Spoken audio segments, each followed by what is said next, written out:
for your wife, Nicole, to place this emphasis? Well, I think both of us, grew up where education was something very important. First, I think we were both the first to go to college in our family. And I think when we did the Warriors. Here's your voiceover-ready script, built around a tight narrative arc: betrayal, loyalty as a weapon, and a countdown to a decision that could reshape a dynasty. There is a date circled on a calendar in San Francisco, August 29th. To most of the world, it's just another late summer afternoon. But inside the Golden State Warriors organization, it might be the moment everything changes. Because on that day, Stephen Curry becomes eligible to sign a contract extension. 2 years, $136.7 million. On paper, it looks like a formality, a champion finishing his story where it began. But peel back the surface, and what you find is something far more unsettling. A quiet, simmering conflict between a franchise legend and the man who owns the team he's given his life to. For over a decade, Stephen Curry has been more than a player to the Golden State Warriors. He's been the architecture of an empire. 4 championships, a revolution in how basketball is played. A guy who could have left at any point during his prime, chasing easier titles elsewhere, and never did. He stayed. Through the rebuild years, through the injuries, through every storm.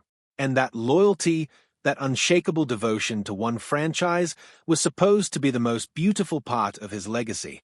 But now, a chilling theory is spreading through NBA circles. What if that same loyalty has become the very thing being used against him? That's the accusation laid out by NBA reporter Anthony Irwin, who dropped a bombshell comparison that's impossible to ignore. He looked at Steph Curry's current situation with Golden State and saw an eerie echo of what LeBron James endured in Los Angeles. A superstar, aging, still capable of competing at the highest level, watching his front office move at a snail's pace while his championship window quietly closes. Irwin's point cuts deep. With LeBron, there eventually came a breaking point, a moment where the frustration boiled over, and he made it clear he was done waiting. But Steph Curry isn't wired that way. He doesn't want a farewell tour somewhere else. He doesn't want to force a trade to Charlotte, closer to home, or chase a ring on a super team built by someone else. He wants to retire a Warrior. He wants to compete for championships until the very last possible moment, wearing the same blue and gold he's worn since he was a rookie nobody quite believed in.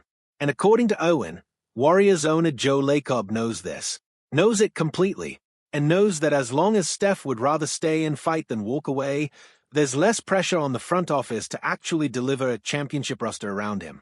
It's a devastating idea once you sit with it, that the very thing that makes Steph Curry beloved, his unwavering devotion to one city, one franchise, one dream, might be quietly enabling the front office to coast. Now look at the offseason Golden State just had. This was supposed to be the summer everything changed. The front office dangled the idea of major upgrades. Insiders buzzed about the possibility of finally surrounding Curry with the kind of complementary talent this era of the Warriors has been missing. There were conversations. There were links to some of the biggest names in the league. LeBron James, Giannis Antetokounmpo, Kawhi Leonard, 3 of the most dominant players of this generation, and for a moment, it felt like Golden State might actually land one of them. Fans dared to dream. Analysts speculated about a final super team run, one last shot at glory before Steph's prime years slipped away for good. And then, nothing. No blockbuster trade. No stunning free agency coup. No major additions of any kind. The Warriors entered the new season with essentially the same roster questions they had a year ago, except now, the clock has ticked one more year closer to midnight. For a franchise with championship aspirations, and a legend who doesn't have unlimited time left, this wasn't just disappointing. It was alarming. And that's when the real questions started surfacing. Whispers began to circulate that Steph Curry might not be as eager to ink that extension as everyone assumed. That instead of signing immediately once he becomes eligible, he could choose to wait. Delay. See how this season unfolds before committing his future to an organization that just let opportunity after opportunity slip through its fingers. If Steph decides not to sign right away, it sends an unmistakable message. It tells the front office, in no uncertain terms, that patience has limits. That loyalty, no matter how deep, is not something that lasts forever without being met halfway. Then came the trade rumor that sent shockwaves through the basketball world. The Boston Celtics, a team many now consider a serious contender to watch if Steph Curry's situation in Golden State ever reaches a genuine breaking point. Just the idea of Stephen Curry, the heartbeat of the Bay Area, wearing anything other than Warriors colors, felt almost unthinkable a year ago. Now, it's a conversation people are actually having out loud. But perhaps the most damning piece of this unfolding drama is what's reportedly happening behind closed doors at the ownership level. Reports suggest Joe Lacob isn't just managing the present. He's reportedly looking past it, planning, strategizing, preparing the Golden State Warriors for a future that no longer includes Stephen Curry at all. Think about that for a second. While the greatest shooter in basketball history is still lacing up his sneakers, still capable of torching defenses at 38 years old, the man who owns the franchise may already be building the blueprint for life after him.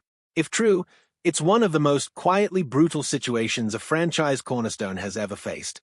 Not a public falling out, not a dramatic trade demand, just a slow, simmering realization that the organization you gave everything to might already be moving on without telling you. So where does this leave Stephen Curry? Sitting on the most complicated decision of his storied career, sign the extension, and he doubles down on loyalty, betting that Golden State will finally match his commitment with real action. Wait, and he applies pressure, forcing ownership to prove they're serious about competing, not just preserving cap flexibility for some uncertain future. Either path carries enormous risk.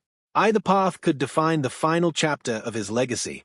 August 29th is coming, and when that date arrives, the entire basketball world will be watching to see what Stephen Curry does next. Does he stay loyal to the only franchise he's ever known, the city that built a legend around his jump shot? Or does the quiet frustration finally reach a tipping point the same way it once did for LeBron James? Right now, nobody knows the answer. Not the fans, not the analysts, maybe not even Steph Curry himself. But one thing is certain. The clock is ticking, the stakes have never been higher, and the next few weeks could determine whether this dynasty gets one final, glorious chapter, or whether it quietly begins to fall apart.